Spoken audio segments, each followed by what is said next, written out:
Polaridade das moléculas. Para nós entendermos polaridade molecular, nós temos que levar em consideração ou pensar da seguinte forma: como que uma molécula pode sofrer influência de um campo elétrico? Então pensem no campo elétrico como se fosse duas chapas metálicas ligadas na energia elétrica e com sinais opostos, ou seja, nós temos duas chapas de sinais opostos, um lado positivo e outro lado negativo, um lado positivo e outro lado negativo. Vejam as cargas. Desse lado aqui, o campo elétrico está desligado. E aqui dentro, entre as chapas, nós temos essas imagens aqui, como se fossem as moléculas. Vejam que essa molécula aqui tem um lado positivo e um lado negativo. Um lado positivo e um lado negativo. Ou seja, nós temos várias moléculas da mesma substância. 1, 2, 3, 4, 5, 6, 7, 8, 9, 10, 11. Temos 11 moléculas da mesma substância entre um campo elétrico.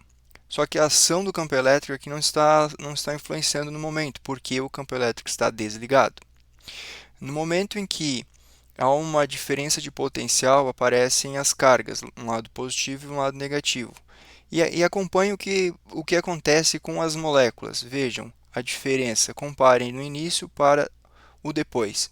Percebam que as moléculas se orientam conforme o campo elétrico a influência do campo elétrico. Percebam que o lado negativo das moléculas se orientam para o lado positivo e o contrário, o lado positivo das moléculas se orientam para o lado negativo do campo elétrico. Isso está associado à polaridade da molécula. Então, a polaridade da molécula ela pode ser medida através de um campo elétrico onde há influência ou não desse campo elétrico. No caso, se nós tivéssemos moléculas não polares, essas moléculas não sofreriam influência. Então vamos pensar da seguinte forma: a gente não utiliza campo elétrico para medir. Então uma medida física seria você fazer um experimento com campo elétrico para você verificar se há ou não diferença de polaridade. Mas quando você observa uma molécula, por exemplo, se eu tenho uma substância diatômica simples, como por exemplo hidrogênio, nitrogênio, O2, flúor, Br2 e 2, essas moléculas são apolares. Por que elas são apolares? Porque se nós verificarmos aqui, nós temos hidrogênio ligado a hidrogênio, são dois elementos iguais, ou seja, não há diferença de eletronegatividade entre esses dois átomos. Logo, essa molécula tem uma ligação covalente apolar e também é uma molécula apolar. Quando nós falamos de moléculas diatômicas formadas por elementos de eletronegatividade diferentes, aí já forma uma polaridade. Tanto a ligação é polar, como também a molécula é polar. Como, por exemplo, o ácido clorídrico, HCl. Nós sabemos que o cloro ele é mais eletronegativo. Se ele é mais eletronegativo, ele vai puxar os elétrons para si.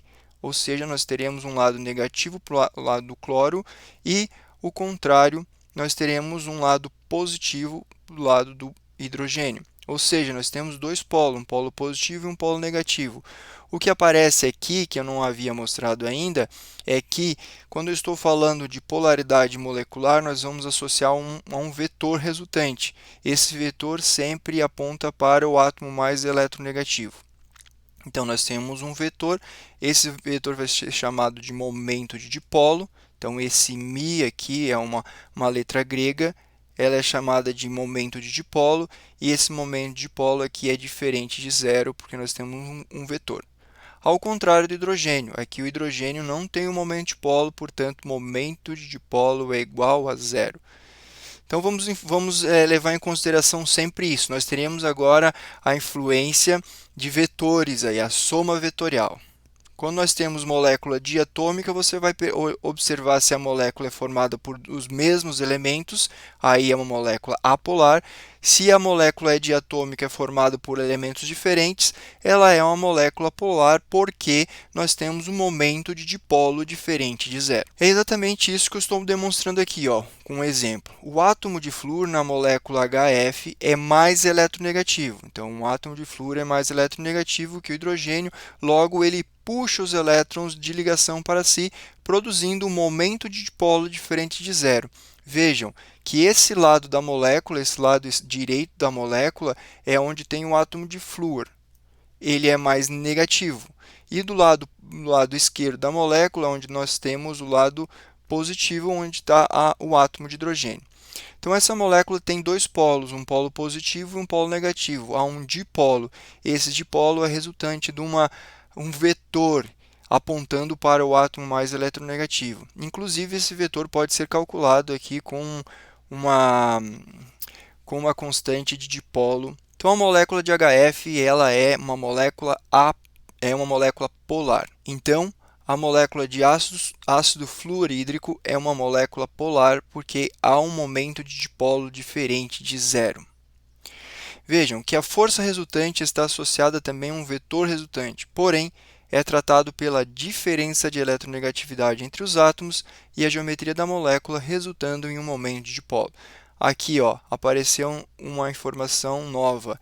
Nós vamos associar a polaridade da molécula com a sua geometria. Logo, para você determinar qual é a polaridade de uma molécula, você tem que saber a geometria dessa molécula. A polaridade das ligações que acabamos de estudar é um dos fatores que determina a polaridade global de cada molécula. Tá? Então, polaridade das ligações, geometria molecular, polaridade das moléculas. Vejam, são duas coisas diferentes, polaridade das ligações para a polaridade das moléculas. A polaridade das ligações vai me definir a direção e o sentido do vetor que está apontando para o átomo mais eletronegativo. E aí nós teremos que somar esses vetores conforme a geometria da molécula para a gente determinar se a molécula é polar ou se a molécula é apolar. Lembrando que se a molécula é polar, nós temos um momento de dipolo diferente de zero, e se a molécula é apolar, nós temos um momento de dipolo igual a zero. Por exemplo, a molécula de CO2. A molécula de CO2, nós temos essa geometria aqui, observando aqui. O átomo de carbono é o átomo central, e do lado do átomo de carbono nós temos dois átomos de oxigênio, que estão aqui. Agora vamos considerar as ligações. Que tipo de ligação nós temos aí? Nós temos duas ligações covalentes polares, porque o oxigênio é mais eletronegativo que o carbono. Se o oxigênio é mais eletronegativo que o carbono, vai aparecer aqui um vetor apontando para o lado mais negativo, que no caso é o oxigênio. Logo, nós temos um polo negativo no oxigênio e um polo positivo no carbono. Do mesmo modo, nós temos do outro lado, no lado esquerdo da molécula, porque ela é simétrica. O oxigênio é mais eletronegativo, logo essa ligação é uma ligação covalente polar, então aparecerá aqui um vetor apontando para o oxigênio. Vejam que nós temos dois vetores, esses dois vetores têm a mesma direção, ou seja, direção horizontal, mas eles têm sentidos opostos. Quando eu tenho dois vetores de sentidos opostos e fazendo a soma desses vetores, nós temos um momento de dipolo igual a zero. Então, se eu colocasse aqui um momento de dipolo 1 e um momento de dipolo 2, se vocês aprenderam na física, tenho certeza, μ1 mais μ2 vai ser o meu momento de dipolo resultante. Esse aqui é o momento de dipolo, ele é uma grandeza vetorial, então eu tenho que colocar os vetorzinhos nessas grandezas aqui. Somando esses dois vetores, μ1 mais μ2, eles têm a mesma direção, porém sentidos opostos, e têm a mesma grandeza, têm o mesmo valor. O que vai acontecer? Eles vão se anular. Momento de dipolo resultante, então, é igual a zero. Se o momento resultante é igual a zero, nós temos uma molécula apolar. Então, essa molécula é apolar, certo? Então, no momento de dipolo, essa molécula é apolar. Então, nós temos que considerar sempre a geometria da molécula para a gente fazer essa definição.